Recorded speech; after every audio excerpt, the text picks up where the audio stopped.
அதே மாதிரி இன்றைக்கு கடமை, கண்ணியம், கட்டுப்பாடு, அம்மா அமைதி, வளம், வளர்ச்சி என்ற பாதைகளே தமிழகத்தை மீட்டெடுத்து வருகின்ற காலம். காசுக்கு விலை போகாதீர்கள். மீண்டும் புரட்சி தலைவி அம்மாவினுடைய ஆட்சி எடப்பாடி அவர்கள் தலைமையில் வரும். மீண்டும் தாலிக்கு தங்கம், மடிக்கணினி, சைக்கிள், பஸ் பாஸ், அம்மா உணவகம்.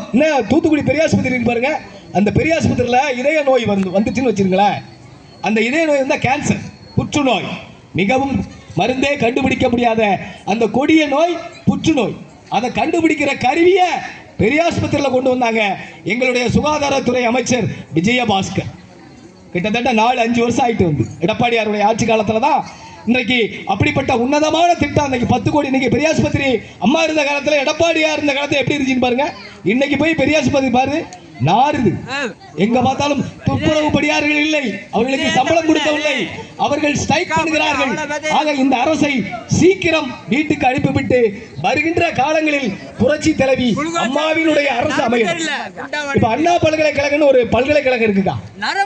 அந்த பல்கலைக்கழகத்துல 2 மாணவர்கள் படிச்சுக்கிட்டு இருக்காங்க. ஒரு பெண், ஒரு ஆண். 2 பேரும் சாயந்தர நேரம் அப்படி போய் உட்கார்ந்து பேசிக்கிட்டு இருப்பாங்க. எதிர்த்தாப்புல ஒரு பிரியாணி கடைக்காரன், அவன் பேர் ஞானசேகரன். அந்த பிரியாணி கடைக்காரன் பார்த்துட்டு அந்த பிள்ளைய போய் இவனை அடிச்சு போட்டுட்டு அந்த பிள்ளைய போய் பாலியல் பலாத்காரம் பண்ணிட்டான். அப்புறம் பலாத்காரம் பண்ணும்போது அவனுடைய செல்போன் ரிங் அடிக்கும் போது எதிர்முனையிலிருந்து பேசுறாங்க ஒருத்தர்.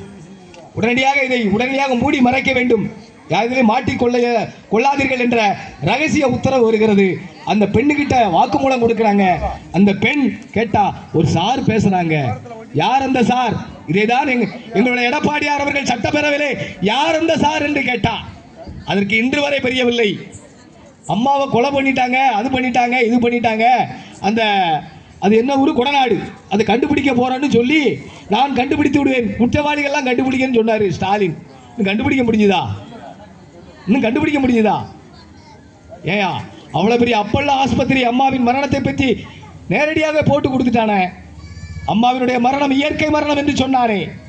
இன்றைக்கு அம்மாவினுடைய மரணம் இயற்கை மரணம் என்று இன்றைக்கு நான் விசாரணை கமிஷன் வச்சிய. இன்னைக்கு அந்த விசாரணை கமிஷன் என்னாச்சு? நீதானே முதலமைச்சர், நீதானே உள்துறை அமைச்சர், எல்லாமே நீங்கள் தான் இருக்கிறீர்கள். இன்றும் அது கண்டுபிடிக்க முடியாமல் விட்டது. காரணம் என்ன? அதிலே சதி கிடையாது, விதிதான் இருக்கிறது என்பதை உங்களுக்கு தெரியப்படுத்த நான் கடமைப்பட்டிருக்கிறேன். ஏன் என்று சொன்னால், இன்றைக்கு மக்களுக்காக தொடங்கப்பட்ட அரசு மக்கள் அரசு. அது அம்மாவின் அரசு, எடப்பாடியாருடைய அரசு. ஒவ்வொரு பிறந்த நாள் விழாவிலும் புரட்சி தலைவி அம்மாவும் சரி, எம்ஜிஆரும் சரி, உங்களால் முயன்ற உதவி, ஒரு ஏழைக்கு உதவி செய்யுங்கள், ஒரு ஏழைக்கு கொடுத்து உதவுங்கள்.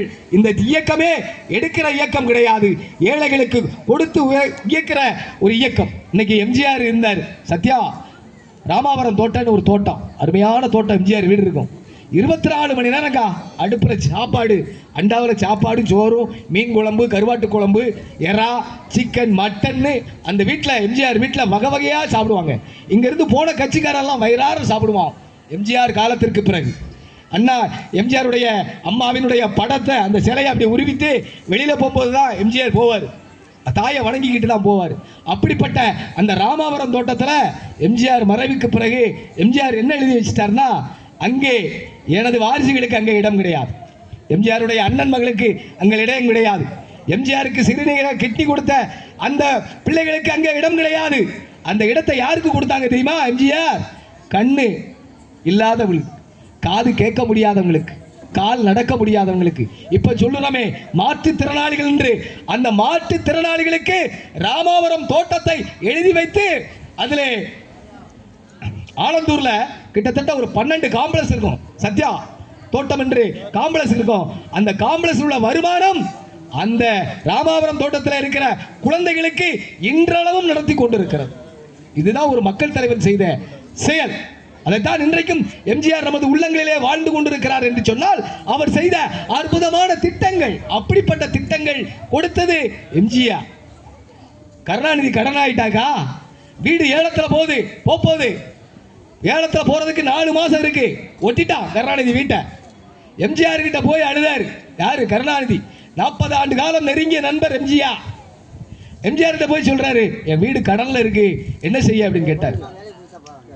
கருணாநிதியுடைய அக்கா மகன் முரசொலி செல்வம் ஒரு படம் எடுங்க, படத்துல பூஜை போட்டு நாளைக்கே பேப்பர்ல விலை கொடுங்க, கிட்டத்தட்ட படத்துல உடனே விநியோகஸ்தர் வாங்கிடுவாங்க.